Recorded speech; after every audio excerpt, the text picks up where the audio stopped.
देखो ब्रजवासी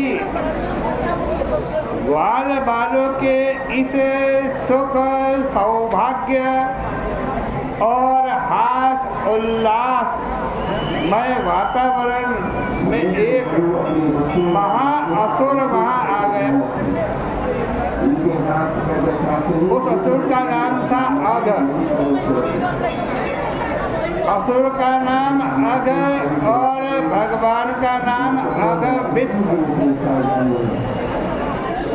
देखो ऐसी लीलाएं और पुराणों में बहुत कम मिलती है, क्योंकि दूसरे असुर भगवान के सामने भले ही आ जाएं,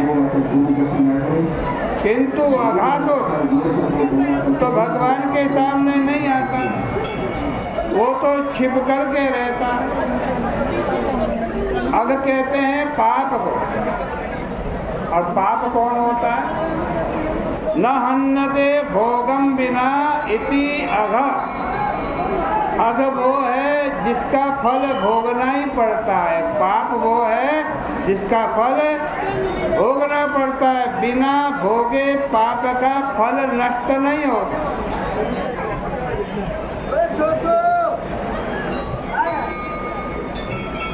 आज कहते हैं जो भोगे बिना मारा ना जाए उस पाप मूर्ति असुर को अघ बोलते। उसका स्वरूप यह है कि वो दूसरे का सुख नहीं देख सकता। सुख पीड़ा वीक्षणाक्षमा। देखिए हमारे मन में पाप आ गया है, पाप आ गया है, इसकी पहचान क्या है? कैसे पता चलेगा कि हमारे मन में पाप आ गया?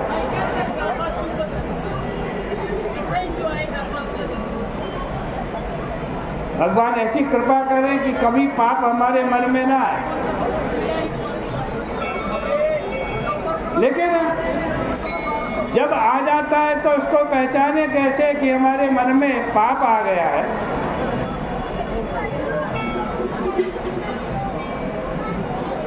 कैसे पहचाने हमारे मन में पाप आया?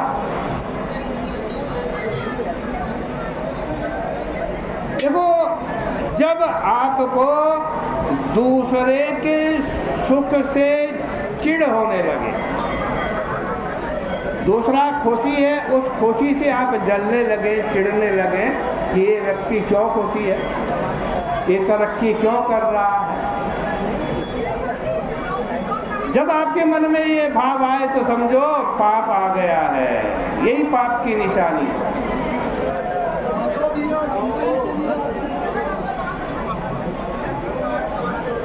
जब आपकी ऐसी स्थिति हो तब आप समझिए कि आपके हृदय में अघासुर आ गया।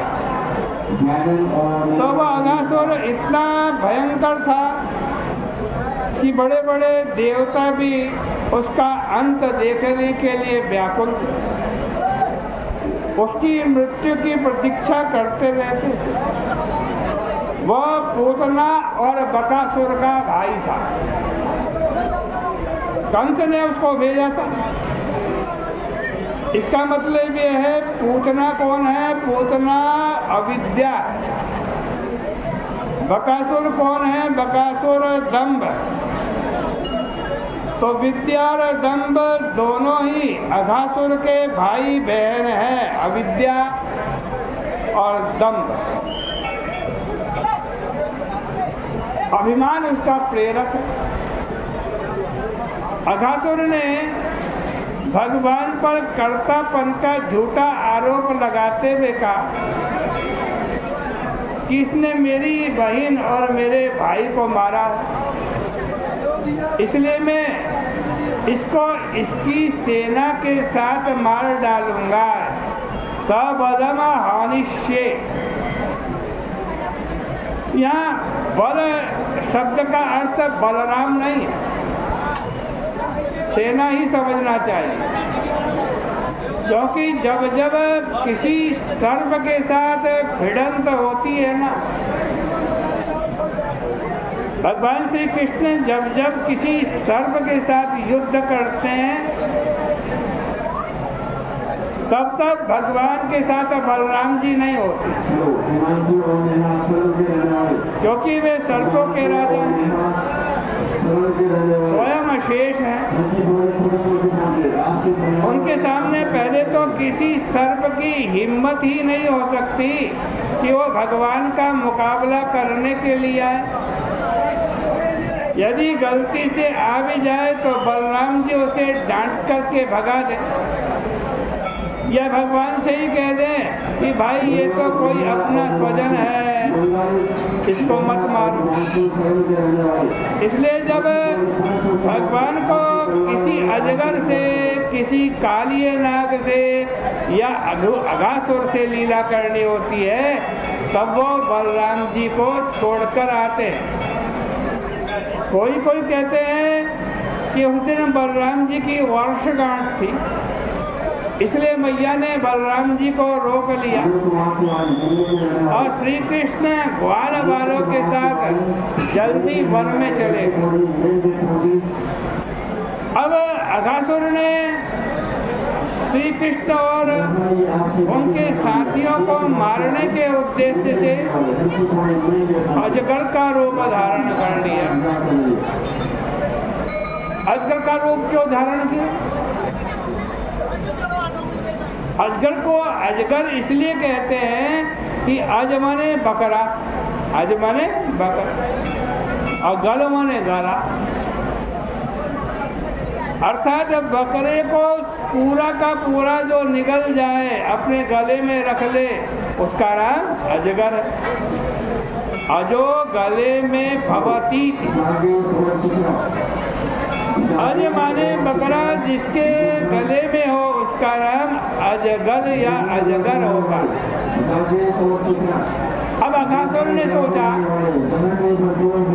कि बकरे तो दूसरे अजगर भी खा जाते हैं, बकरे तो सभी अजगर खाते हैं, लेकिन आज जो मेरे गले के भीतर आएगा वो ऐसा अज है जो साक्षात अजनवा है, नारायण है। इसलिए वह अजगर बन करके आया। उसने बड़ा भारी शरीर धारण किया, उसके ऊपर का होठ आकाश में, नीचे का होठ धरती पर। उसकी जीभ सड़क के समान मालूम पड़ती थी। उसके मुख से बड़ी भारी दुर्गंध युक्त वायु आ रही थी। ग्वालबानों ने उस अजगर को देखा तो विचार किया कि शायद ये कोई वृंदावन की शोभा। इस प्रकार ग्वालबाल अजगर के साथ उसकी उत्प्रेक्षा करने लगे और कहने लगे कि यदि हम इसमें घुस जाए और ये अजगर निकले और हमें खा जाए तब क्या होगा। ग्वालबालों की दृष्टि तो थी श्री कृष्ण की ओर और वे हंसते हुए, ताली पीटते हुए अजगर के मुख में घुसने लगे। श्री कृष्ण ने कहा कि हाय हाय, हमारे सखा तो ग्वालबाल तो कुछ समझते ही नहीं, झूठ झूठ इसकी अजगर से उत्प्रेक्षा कर रहे थे, लेकिन ये तो सचमुच ही अजगर है।